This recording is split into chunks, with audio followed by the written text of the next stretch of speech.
What happens this week? Well, Austria-Hungary signs an armistice with the Allies, leaving Germany alone in the fight. If you think that was bad enough for Germany, this week also sees revolution in Germany.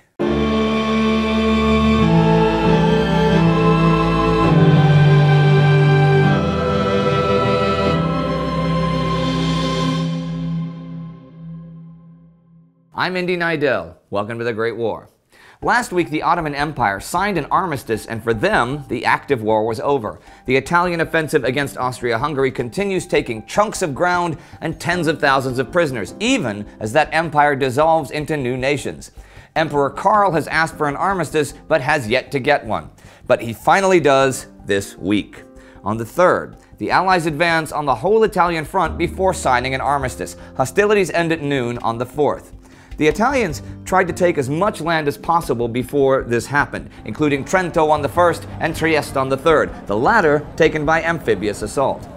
By the time the armistice was signed, some 300,000 troops from Austro-Hungarian lands became prisoners of war.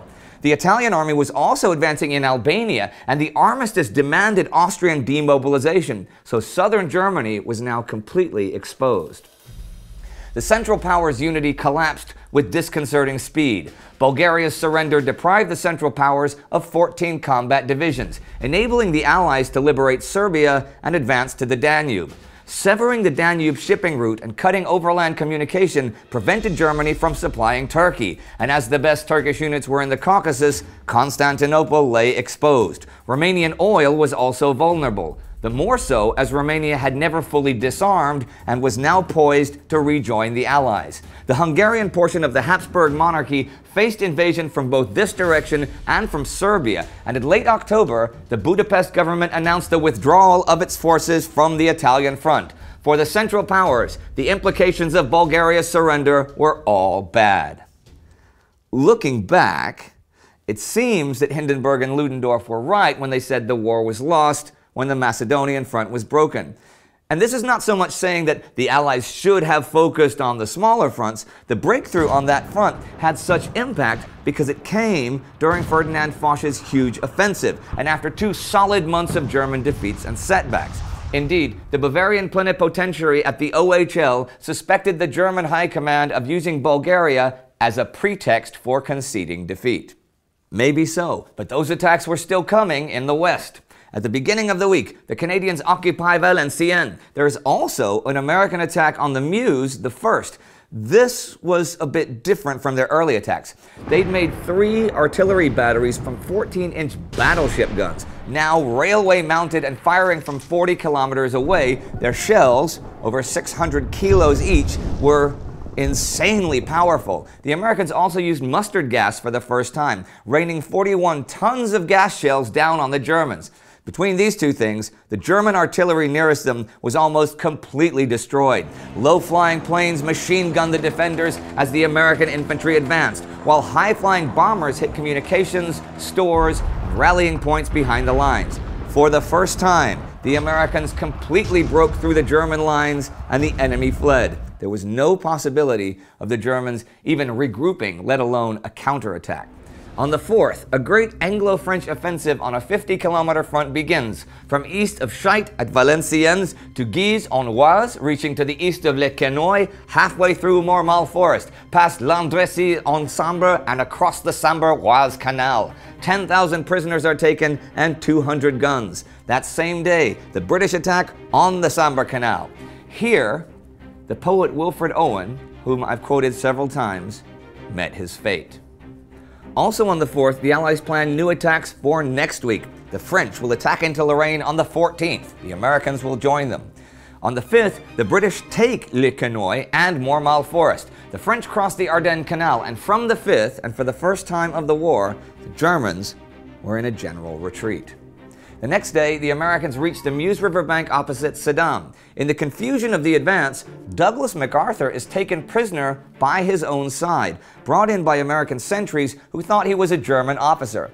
You may laugh, but this was a real day of confusion because of the rapidity of the advance, with conflicting orders, units marching into one another, and a rapidly growing and chronic shortage of supplies. I read in Martin Gilbert that in one division, horses were so scarce that men were harnessed to wagons to pull them to the front. But for all that, there was no denying the huge scale of the victory. Also, the Americans fighting this week showed they'd really learned some hard lessons. Their own internal appraisals had been seriously critical up to this point, but now wrote that infantry operations were vastly improved, as well as response speed and effectiveness, and, also importantly, speed of supply. On the 7th, the French and Americans threatened Charleville and Mézières, and that day, when the Americans occupy the heights opposite Sedan, they deny the Sedan-Mézières railway to the Germans. This was the American First Army's chief mission from the beginning, severing the Germans' last lateral railway. But I have to point out here that though things were going great for the Allies in the field, they were still dying by the scores as well. 133,000 French troops were killed, wounded, or missing in just October. Britain took 100,000 casualties that month. There's something else at play here by now. The British and French want to end the war as soon as possible, out of the fear that, if it continues, the Americans will be so dominant with all the men still flooding in that they will dictate peace terms. This is not entirely without merit.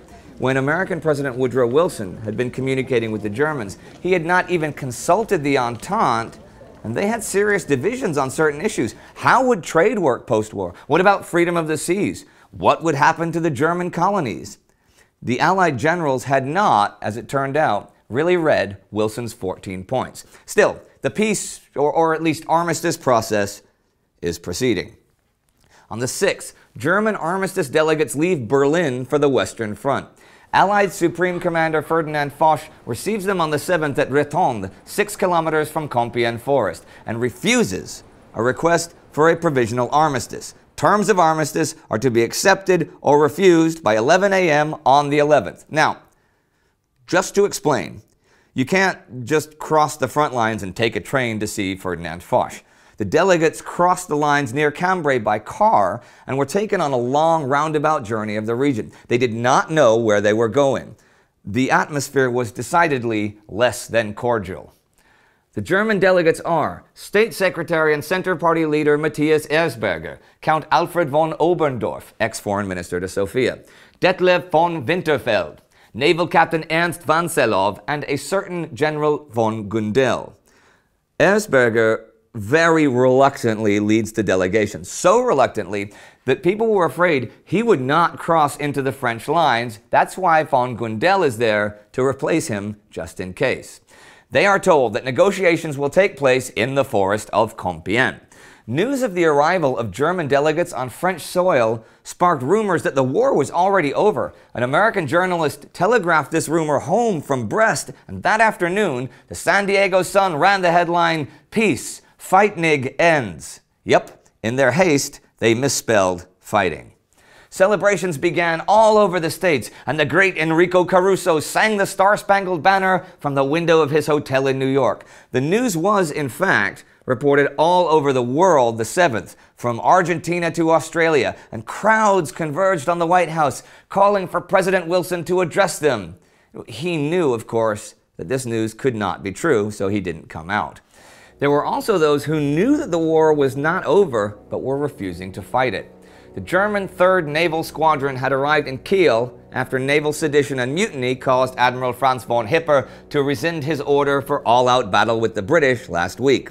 Commander Hugo Kraft now ordered naval maneuvers in Heligoland Bight, and when they went off without a hitch, he assumed he was master of his ship and had 47 sailors, who he thought the ringleaders of last week's insubordination, arrested. Sailors then got together and asked for their release, but they were ignored. That might not have been so wise. On the 3rd, 3,000 sailors from the squadron mutinied and raised the red banner and the slogan Frieden und Brot, peace and bread. When authorities try to suppress this, several mutineers are killed and over 24 injured, but it continues and even spreads. 20,000 garrison troops joined the mutineers. On the 5th, sailors in Lübeck and Travemünde joined the revolution, and those in Hamburg, Bremen, and Wilhelmshaven joined the following day. The Kaiser considers sending the army to retake Kiel, but he's talked out of it. Lenin comments, "Germany has caught fire, and Austria is burning out of control." German socialist leader Friedrich Ebert calls for the Kaiser's immediate abdication. Quartermaster General Wilhelm Groener returns from the front and says an armistice must be signed the latest by the 9th. His survey of the situation, based on his personal experiences of the past few days, was a grim one. The fleet was in mutiny, revolution was imminent, and the government authority had fallen so low that troops would refuse to fire on revolutionaries. The King of Bavaria flees, and a Bavarian Soviet Republic is declared at Munich by Kurt Eisner. German Chancellor Max von Baden issues a proclamation to Germans living abroad that Germany has been beaten. Late that evening, the 8th, Admiral von Hintze reached Spa to personally tell Kaiser Wilhelm that his navy, his beloved navy and the symbol of his pride, would no longer obey his orders. Germany has fallen apart. And here is one final note to round out the week. In the November 5th American senatorial elections, a Republican majority is returned. It is slim, just 2 seats, but the Senate is now in a position to deny or sabotage Democratic President Wilson's post-war negotiations should it choose to do so. And what a week it was. Austria signing an armistice, which does lead to an end to the fighting, but also an end to Habsburg rule, pretty much. A general German retreat and Allied advances in the West. Revolution sweeping across Germany and Germans at the table for armistice. 2 weeks ago, I quoted Lenin, again, saying that 3 months ago, people would have laughed at the idea of revolution in Germany. Well, the revolution is here, but trust me, no one is laughing. If you want to learn more about Austria in the war and how revolutionary sentiment grew throughout the war, you can click right here for our special episode about that. Our Patreon supporter of the week is Alan Miller, and everyone who supported us from basically the beginning. You made sure our show could continue at a very critical point in our history, and we are eternally grateful for that. Do not forget to subscribe. See you next time.